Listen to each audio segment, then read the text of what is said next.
Welcome to the Online Great Books podcast, brought to you by OnlineGreatBooks.com, where we talk about the good life, the great books, great conversation, and great ideas.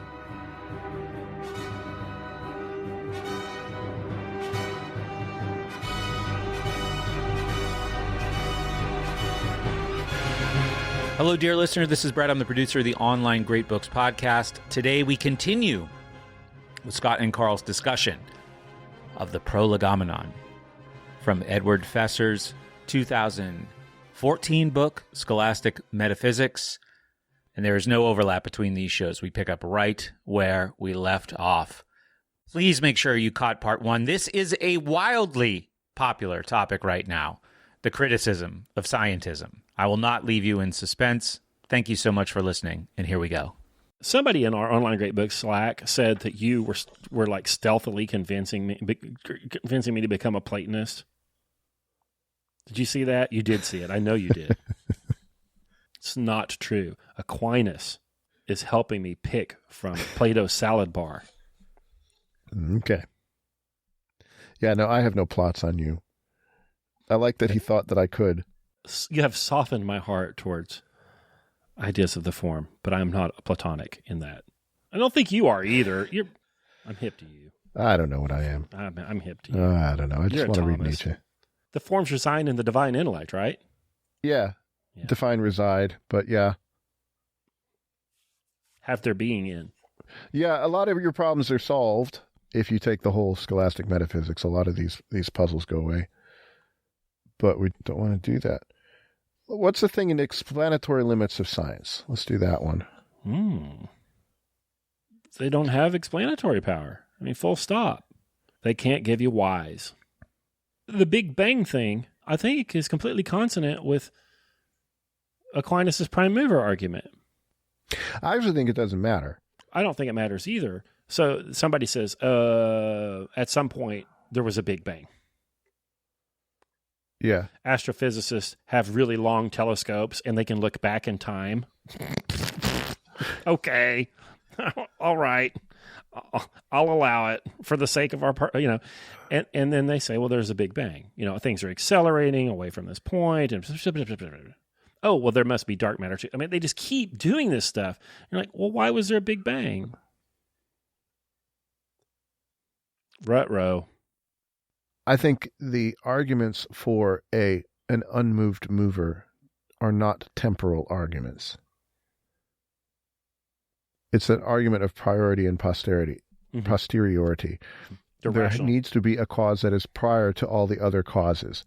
It doesn't matter if that was 5 billion years ago, or in fact, it would be outside of time, probably, because time is a measure of things that change, and an unmoved mover doesn't change. So for me, the Big Bang, whatever, that's cool. It has no impact on my thinking. You just threw out there that an unmoved mover doesn't change. That's just, if you read your scholastics, that's not just a proclamation. They do a series of syllogisms and get you there. Yeah, things that change are caused. Right. Yeah, and so it's weird, an unmoved mover is weird. So they would say something about Big Bang. Well, why? Well, the prime mover argument, the scholastic, would at least take a stab at why. Mm-hmm. And their stab, like you said, it's not temporal. It's what'd you say? Priority and posteriority. Yeah, so they make rational arguments for their whys. One of the things I love about Thomas, and this is he's catering to my weaknesses. Well, number one, he is a philosopher, and he talks about all kinds of things that matter to all kinds of people. He talks about money, government, virtue, physics, metaphysics, all kinds of things that are important to everyone. And then he's also got theology. But he's so rational, he reduces the length that you have to jump with your leap of faith. Here's some infinity stuff. Any leap of faith is really, really big, but there are some that are bigger than others. Like I've been to Assembly of God Church. Like there's some that are bigger than others. And he reduces the size of those, I think, to the bare minimum. Yeah, I think that's right. So I'm just thinking about, I mean, all of this stuff ends up, scholastic philosophy is connected very much with the Catholic Church in Europe. I mean, I guess the Greeks kind of had scholastics. You know, I said earlier that Boethius was the father. That's not right. I mean, Aristotle was. Maybe Socrates. Yeah. Yeah. Well, it's one long tradition. Yeah. And I think it does kind of shorten the length. It shows you that things that you thought were crazy are not necessarily crazy. So take this whole prime mover thing. You're a modern skeptic. You think you either are convinced that there is no God or that you don't think you could know that there's one. Okay. When you find out that science is based on the very same, even though it doesn't know it, science is based on the very same metaphysical presuppositions that led Aquinas and Aristotle to argue for an unmoved mover. All right, then maybe you say, this isn't so crazy. Whether you go any further than that, that's up to you. But realizing that an uncaused cause is not a logical contradiction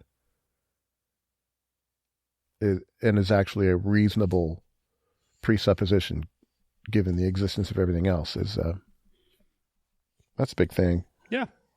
As Feser says it. Yeah, he says at the bottom of page 11. Aquinas argued that the very possibility of a world of causes and effects requires the existence of a divine uncaused cause, which continuously imparts to things their causal power.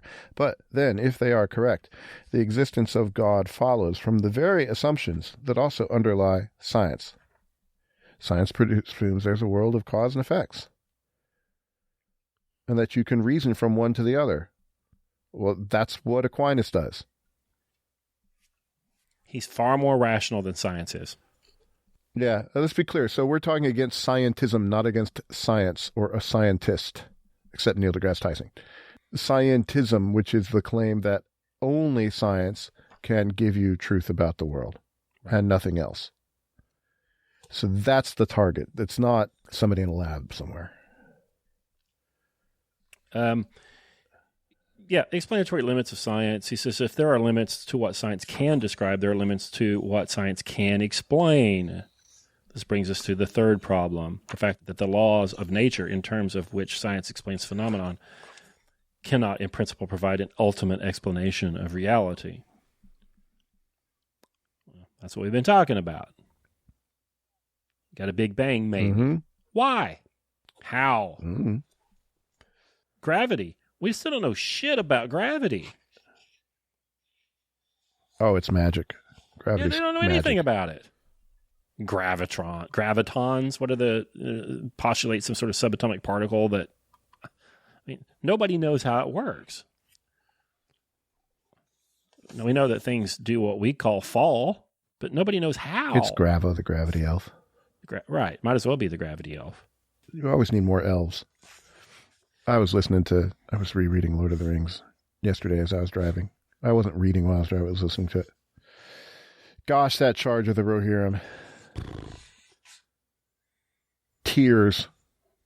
I can't listen to that thing. It's like waterworks turn on. When do we take back the Shire? We need to scour it. Yeah, and that's the worst part of the movie. Oh, they can't. The worst part of the movie is they neglect the scouring of the Shire. You can't show that. When the hobbits who've been out in the world go back and just take care of business. It has to be done. The gravity, if you're somebody that's on the fence about scientism, thinking about gravity in a critical way, in a judgmental way, is very informative. We can make mathematical models that describe motion in the presence of heavy things and, whatever. I've had my physics. I've done it. I know. You know. But it doesn't have any explanatory power. How does it work? Where does it come from? And certainly not why. And there are a lot of things in our world, like that people take on face value and don't think about any further than that. Mm-hmm. Well, which would be fine. You know, I don't suppose you need to think about gravity too much, except you need to realize it's there. You know, why would we need to think more about this? I don't think it's such a big problem unless, see, you don't need to think about your hammer very much out in your shed. Well, what if your hammer starts to think that the only things that exist are the things that it can hammer? Okay? It becomes a problem when the scientific method quits being a tool and becomes a metaphysics. Now it's important. When you think that the germ theory of disease has something to say about how you should act. Oh, that it makes moral claims. Mm-hmm. Yeah. Yeah, so things leap out of their proper spot, you know? I'm going to look through a telescope and find moral laws on what I should do about embryonic stem cells. It's not going to happen. Germ theory is wrong. I've got an idea about what you got to do about embryonic stem cells, too. But wait, Scott. Hold on just a minute. I'm using I don't know, either of an i5 or an i7 Intel processor here in this desktop model on my floor. I have a huge monitor 4K screen here because I need a big screen because I can't see. I got a cool clicky keyboard here. Mm-hmm. You know, I got all sorts of fantastic technological wonders, which only come about because of science. Mm-hmm. So it must be right, yeah, right? Except that those things don't come about because of science. One of my dearest friends is an electrical engineer. One of the people I admire most in the world. And he and I argue about quantum mechanics. And he has a pretty decent understanding of it as far as you can. And he says microprocessors work because of quantum mechanics. Quantum mechanics describe the behavior of electrons in these teensy tiny circuits. And blah, blah, blah, blah, blah. There you go. And I say, but they can't be true.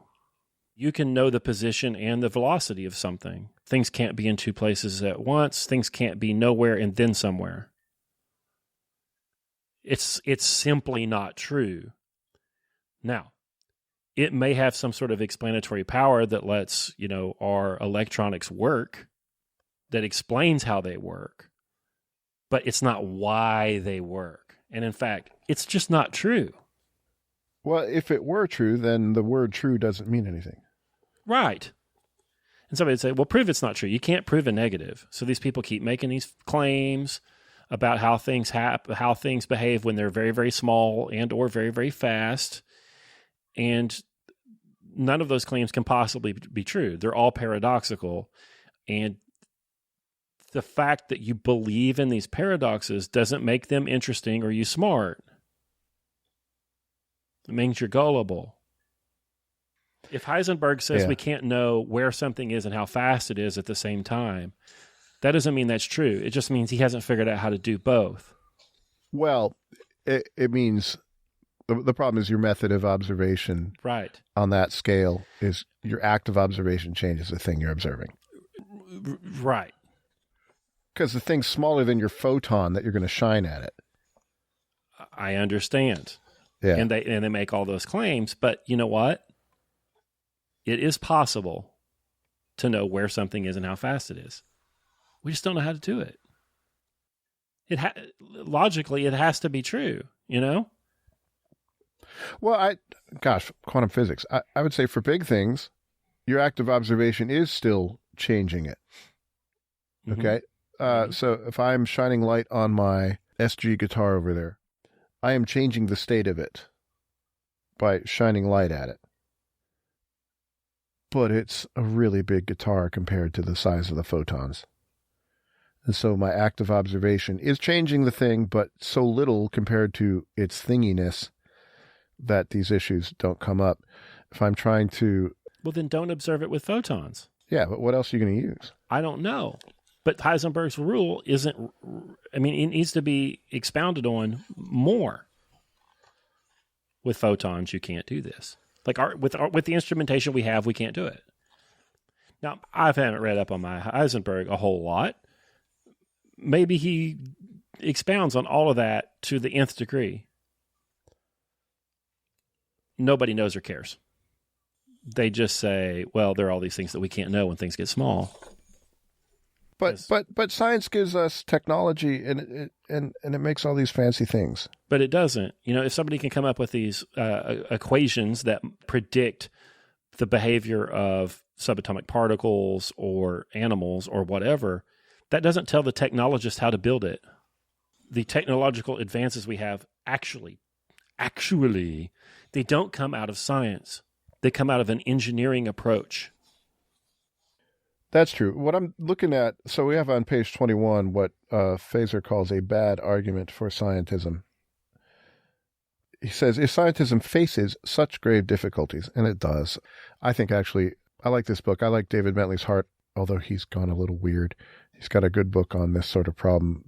How could you be a sensible person and think that the claims of scientism were true? I don't know how you could possibly do that. The answer, to paraphrase a remark made by Wittgenstein, is that a picture holds them captive. Hypnotized by the unparalleled predictive and technological successes of modern science, they infer that scientism must be true, and that anything that follows from scientism, however fantastic or seemingly incoherent, must also be true. And then he's got a quote from some fella named Rosenberg, who wrote a book with the title The Atheist's Guide to Reality. The phenomenal accuracy of its prediction, the unimaginable power of its technological application, and the breathtaking extent and detail of its explanations are powerful reasons to believe that physics is the whole truth about reality. So there you have it. We've been wrong this whole 2 hours. Mm-hmm. Because science works, darn it. Yeah, and, this Rosenberg cat, he says it's the whole truth about reality. I haven't been able to debate him, but I have entered dialectic with some of his written works. And what he ends up doing, and what those of his ilk end up doing, is they reject the existence of anything that science cannot deal with. Yeah. We're back to the mind thing. We say, well... this is the no true Scotsman thing. Yeah. All right. No true Scotsman would do this. Scotsman does this. Well, he's not a true Scotsman. Well, I can't explain that. Well, that's not part of science and therefore not real, and therefore I don't have to explain it. Right. It's mysticism. It's wishful thinking. It's religion. It's whatever. And that's what they do with anything that falls outside of the scope of science. I'm making broad generalizations. You know what I'm talking about. Yeah. Well, that's a day for it. I like the way, so what Feser does, this is a good trick, and you can do this once you learn your logic, is that you can take an argument that you suspect is bad, or even one that you suspect is good, and you can change the terms of it and see if it makes a reasonable argument. So he tries to sketch out Rosenberg's argument. This is on page 22 of this little book. The predictive power and technological applications of science are unparalleled by those of any other purported source of knowledge. Therefore, what science reveals to us is probably all that is real. I think Rosenberg says more than probably. Feser says, I maintain this is a bad argument. How bad is it? About as bad as this one. So he gives the same argument but changes the terms. Metal detectors have had far greater success in finding coins and other metallic objects in more places than any other method has. Therefore, what metal detectors reveal to us, coins and other metallic objects, is probably all that is real. Yeah, this sort of sounds absurd, but he's actually being very generous by throwing in that probably. Rosenberg, at least in that quote, did not say probably. Yeah, so the only things that count as real are the thing that your tool gets for you, your successful tool. He says, Rosenberg says, these are powerful reasons to believe that physics is the whole truth about reality. All right, here we go. In the wind-up, Karl. So you get Bacon, and he does his Bacon thing, and then you get your Newton, and he does his Newton thing. And then you get Watt and Faraday and these sort of technologists / scientists, and they do their thing. And then you get your observational guy. You get your Darwin.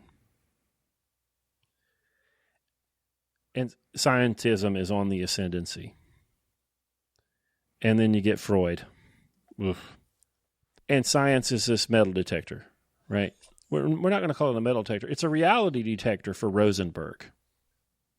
Mm-hmm. What that ends up meaning is that we're at the tail end of the Industrial Revolution. You're at 1920, 1930.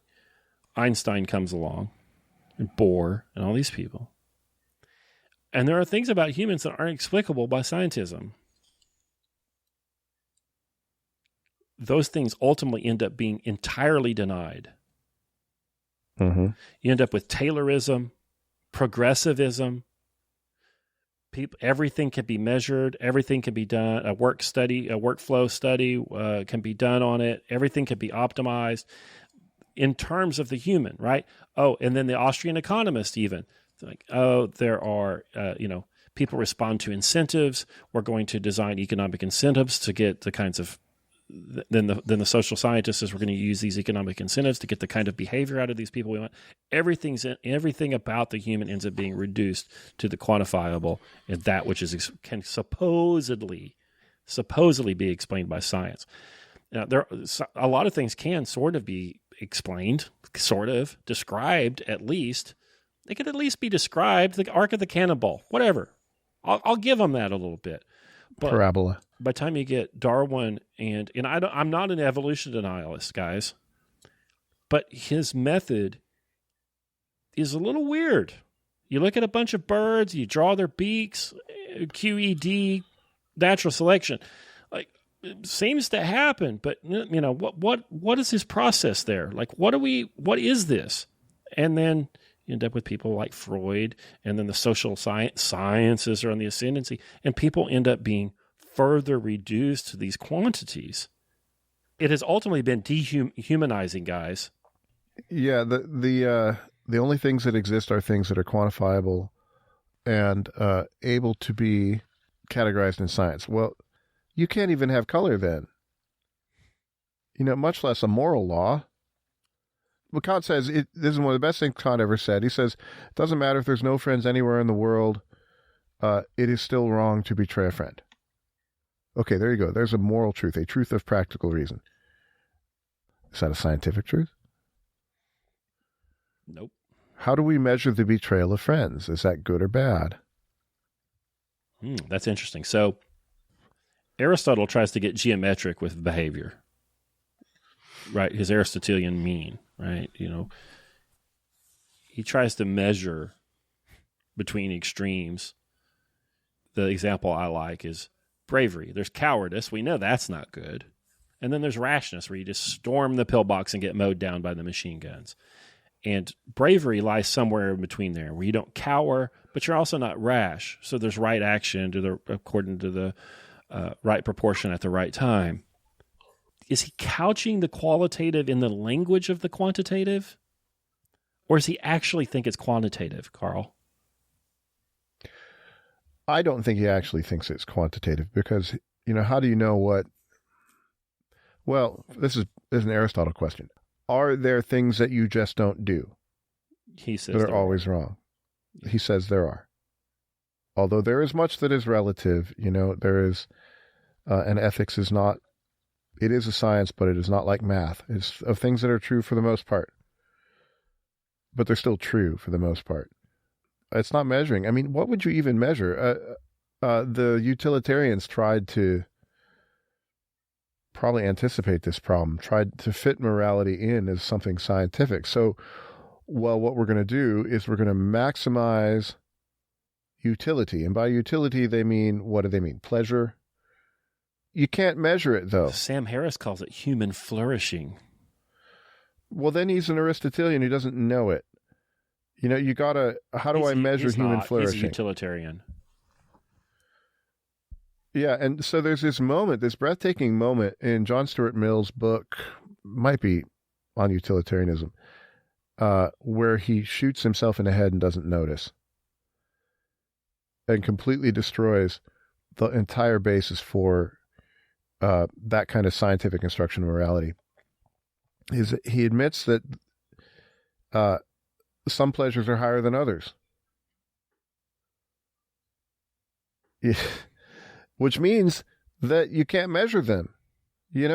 Which is worse? So I have I don't know. So Michelangelo's laying on his back making the Sistine Chapel, and he's getting paint in his eyes, and he's getting pain from his eyes. I think he actually damaged his eyes. So there's pain there. How do we measure? Should he have done that deed? What is the total? Let's integrate the pain over time and the utils, the utility units over time. Well, you can't. The glory of artistic creation is not the same sort of a thing as paint in your eyes. So how do you compare them? So I think scientism has big problems in the moral realm. I don't know. I think it's a cloak for the will to power, but can be. Yeah, that's why that previous president who said he was going to, the science was going to tell him what to do about embryonic stem cells. No, it's not. This is a moronic statement. Nobody noticed it. None of the commentators noticed it. Yeah, because they don't know their philosophy either.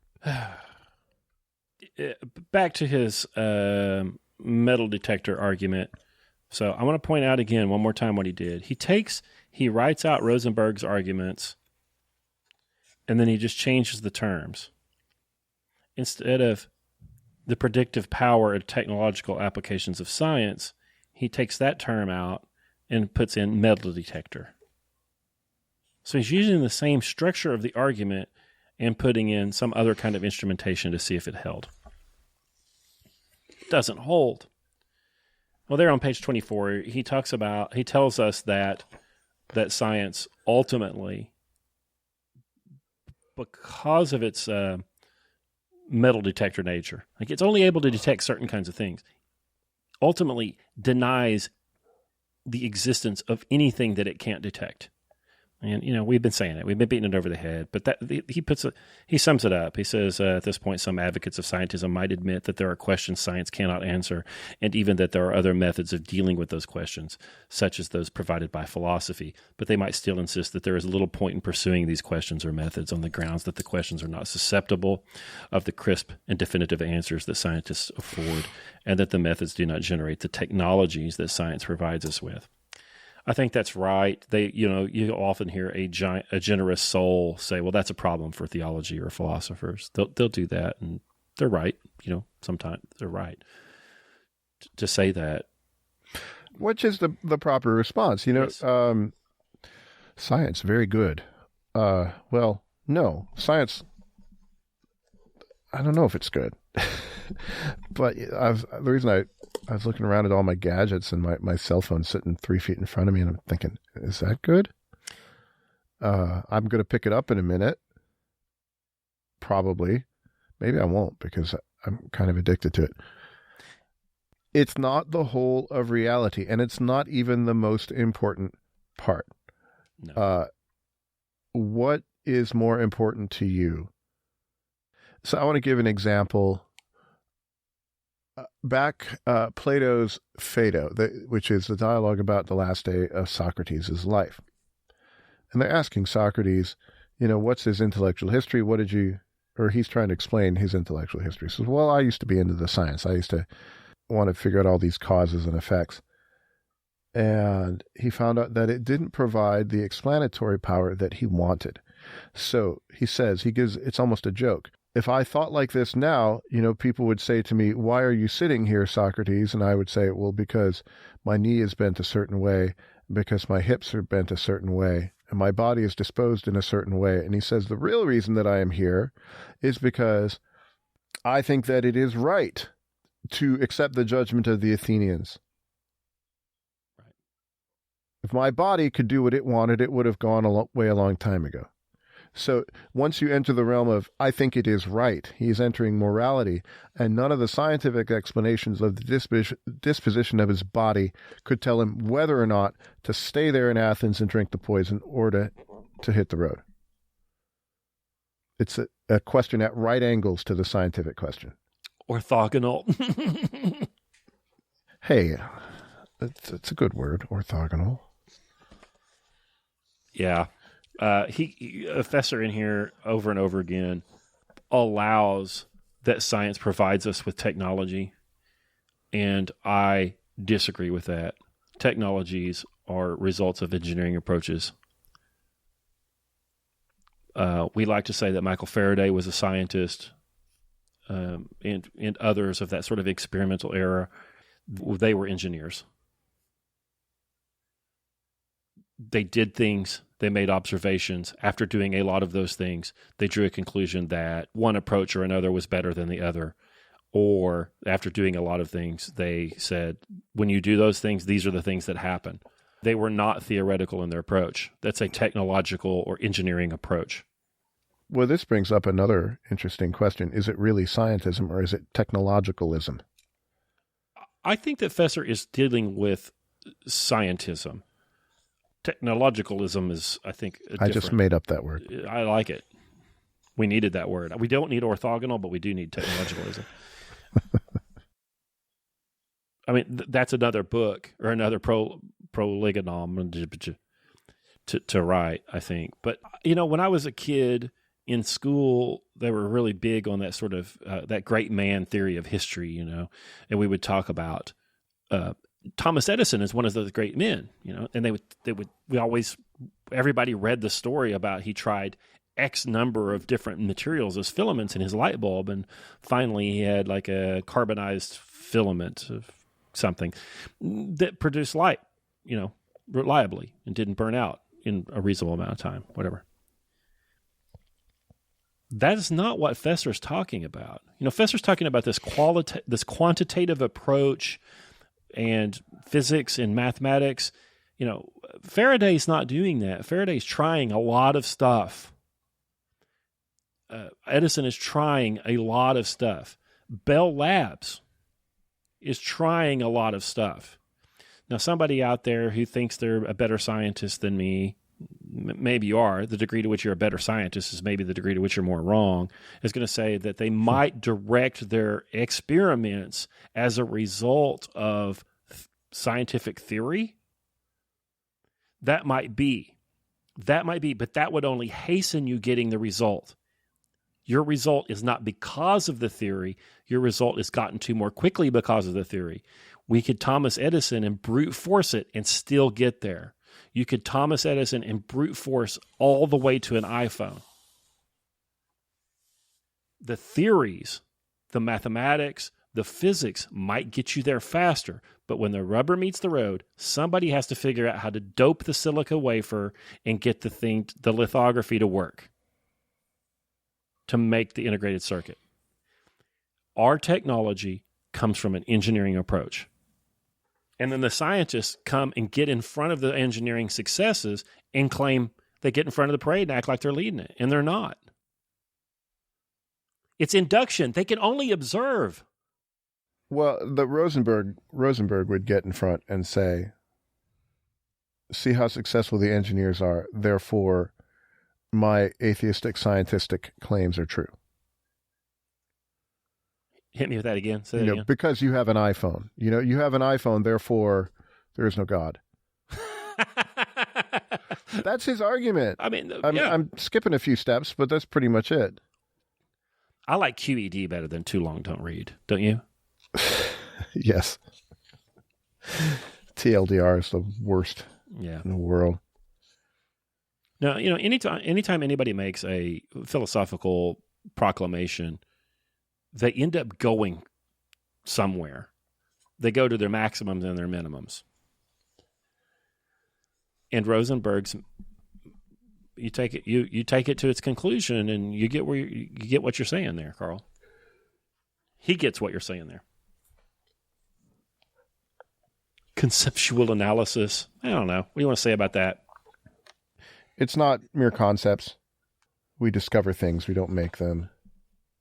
This is bottom of 26. Truths of logic and mathematics have a necessity that propositions of natural science lack, and an objectivity that mere conceptual analysis, at least as it's typically understood, would seem unable to guarantee. There's forms all the way down.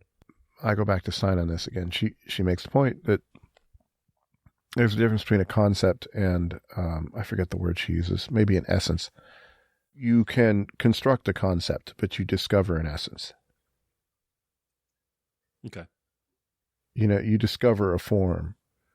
But if you're going to realize that, then, of course, you're back into metaphysics. Because what is it that I'm discovering? I just invented a game. Uh-oh. Anytime Karl says that Stein shows us, or Stein says, take a drink. Well, that would work for this show, because I don't say it all the time. But No, she's smart. I might make you read a little. She has a little thing about Thomas Aquinas and Edmund Husserl. It's pretty good.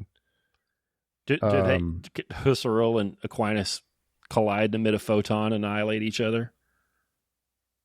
Well, I have to find the edition. She originally wrote it as a dialogue, so they meet. And then I think Heidegger was the editor of that Festschrift for Husserl, and he said, I don't want it that way. And so she had to take out all of the fun stuff. Of course he didn't want it that way. Party pooper. Conceptual analysis.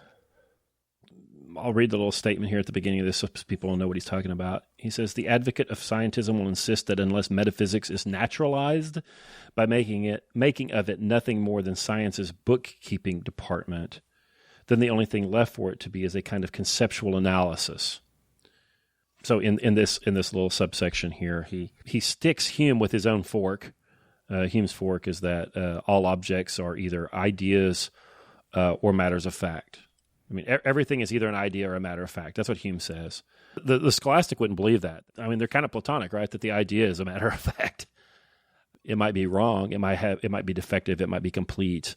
But it itself is a matter of fact. They see it as a metaphysical object. Anyway, so he says the Scholastic is happy in this case to follow Hume's advice and commit this to the flames. In this argument here, I think that Feser is saying that scholastic metaphysics is not conceptual analysis, that it has validity that science cannot have. Metaphysics wears the trousers. Yeah, that's how he finishes it up. He tells us that metaphysics wears the trousers, and I love that. We're kind of skipping there to the end because we're tired. But I mean, I've been saying that all of these problems that we have boil down to a metaphysical misunderstanding. Yeah, I think it's really important. Look, if you're not going to make grand claims, then you probably don't need to worry so much about metaphysics. Metaphysics is worried about you. You said it. I think you got to worry. Well, it is. It is. But there you are. You're working in your machine shop. You're getting your job done. Whatever. You're probably a practical metaphysician. Even if you don't know it. But if you're going to say stupid stuff like the only things that are real are the things that science can measure, you're being a moron. I'm sorry if you are this way. No, let me take that back. You're wrong. I'll say it. You're being sloppy, for sure. Yeah, you're moving beyond the proper limits of your tool. You're not following the owner's manual. The scientific method needs to come with an owner's manual, not to be used to establish questions of moral truth or of the limits of reality. Yeah. That's the disclaimer, right? Where it says wear the safety gear, always wear eye protection, do not use to make moral claims. That all needs to be on the warning box for science. Yeah, this is why I'm calling for science to be renamed natural philosophy again, to try to have people understand the philosophical implications of doing science, whatever that means, scientody, whatever that means. I'm kind of on the fence about science because the more I think about it, scientism and science are two different things. Right? Scientism is this sort of elevating, for Feser, is elevating science to an object of faith with a sort of religious tone to it. Yep. He ain't for it.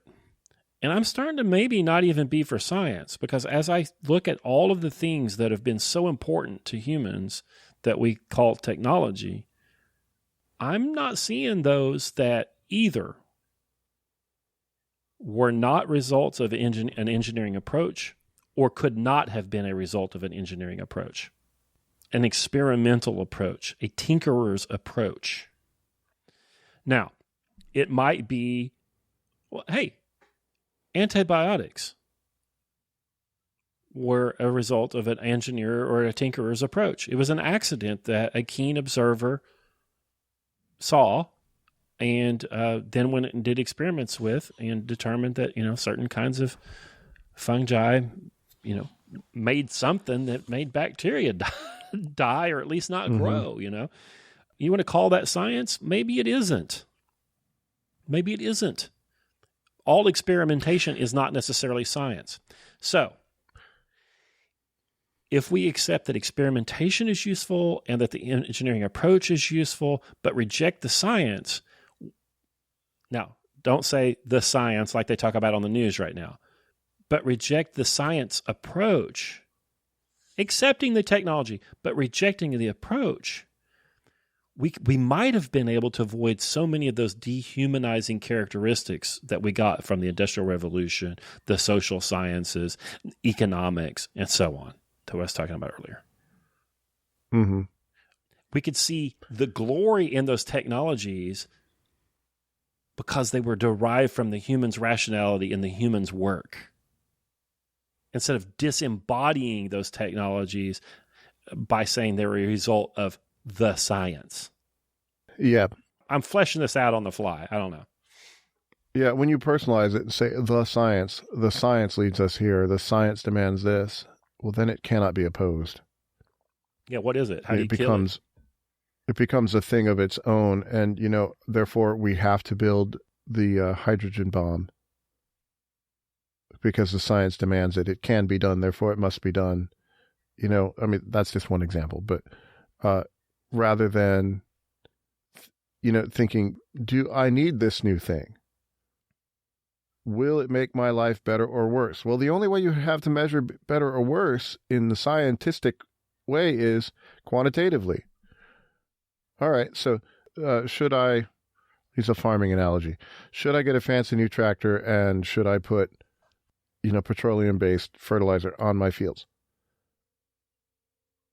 Well, let's measure the quantitative. You'll get more yield. ROI. I guess you should do it then. Because that's the only tool you have to judge the rightness or wrongness of things is how much yield. I guess. Yeah. Can you see how this is limiting? Never mind that it's going to destroy your soil and put you in debt, Or your notions of self or people. Should I date this girl? Well, let me quantify her. How do you do that? Well, that's okay. She's a 6. I saw her. No. What do you think of this Feser guy? I only read about 40 pages because I ran out of time. We did 30 of them here. Pretty good. I still think you probably ought to just read Thomas. No, dive into Thomas. Give that a good try. You could do it with us. You get to it in your infinitieth year with us at onlinegreatbooks.com. Oh, it's not their infinitieth year. Kind of late in the 4th. 11th? Late in the 4th year. Something like that. Yeah, so you get to it. Read it with us. You can read it on your own. There are a bunch of guidebooks. I hate for people's first experience to be the guidebook. I don't think Thomas needs it. I've read some of Thomas's commentary on Aristotle's Metaphysics. Man, that's mighty useful. But I've read Metaphysics several times before I cracked his guidebook.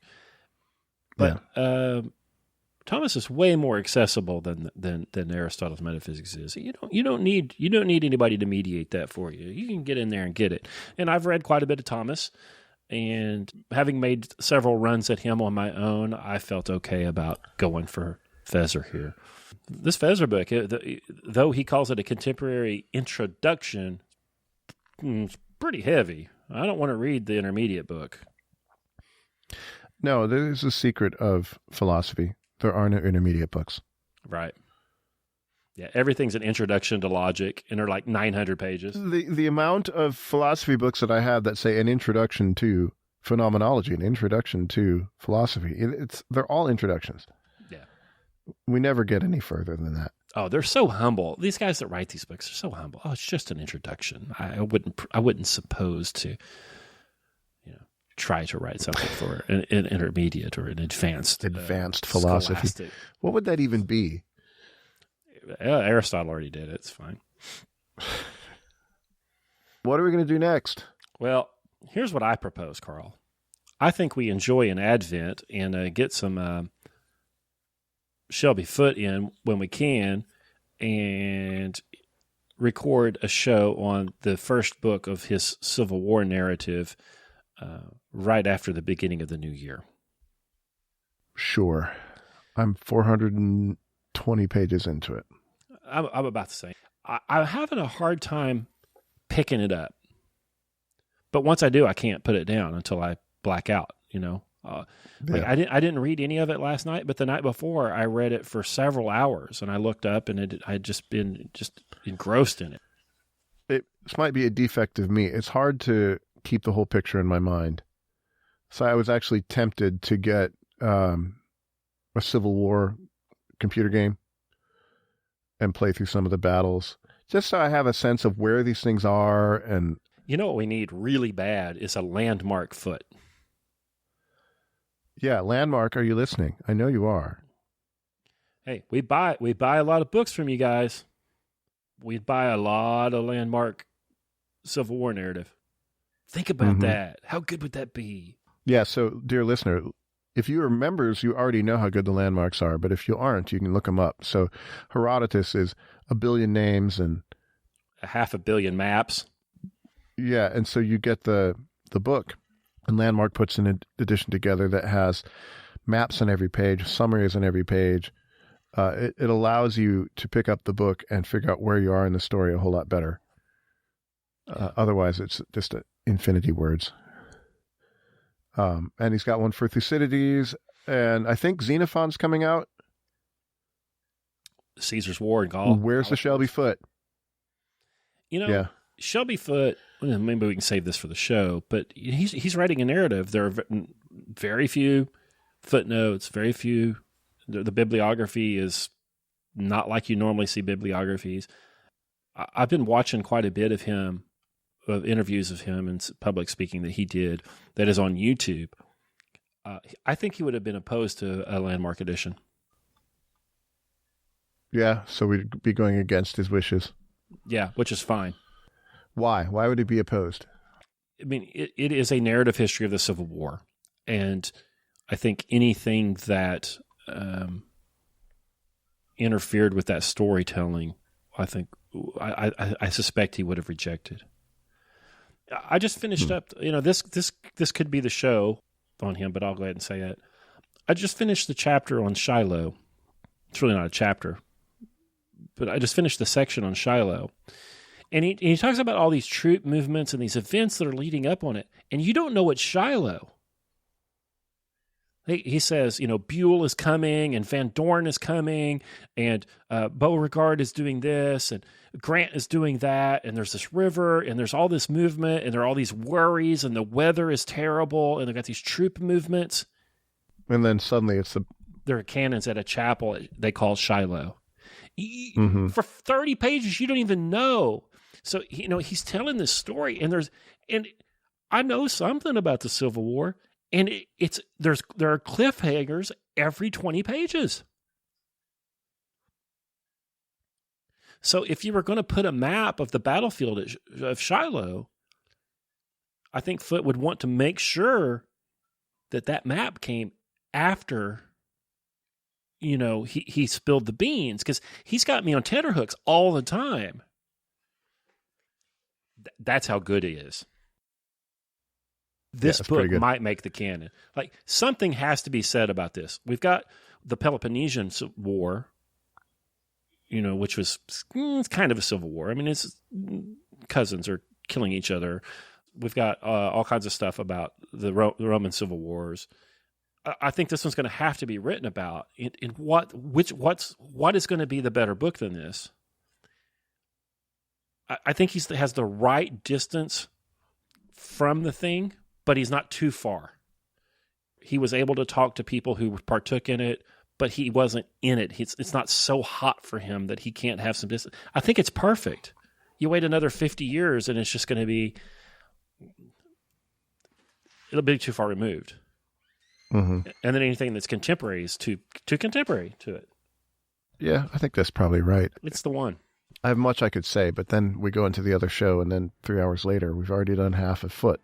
No, we haven't. Can't exhaust it. That's all right. Well, there's another one of those shows. We'll be publishing our show on Bing Crosby's Christmas stuff. We'll do that on the Music and Ideas channel and on this one. So Karl and Trent and I will be talking to you then around Christmas time, so you have a Merry Christmas and a good Advent. And we'll talk to you in 2022 about the first American Civil War. Yes.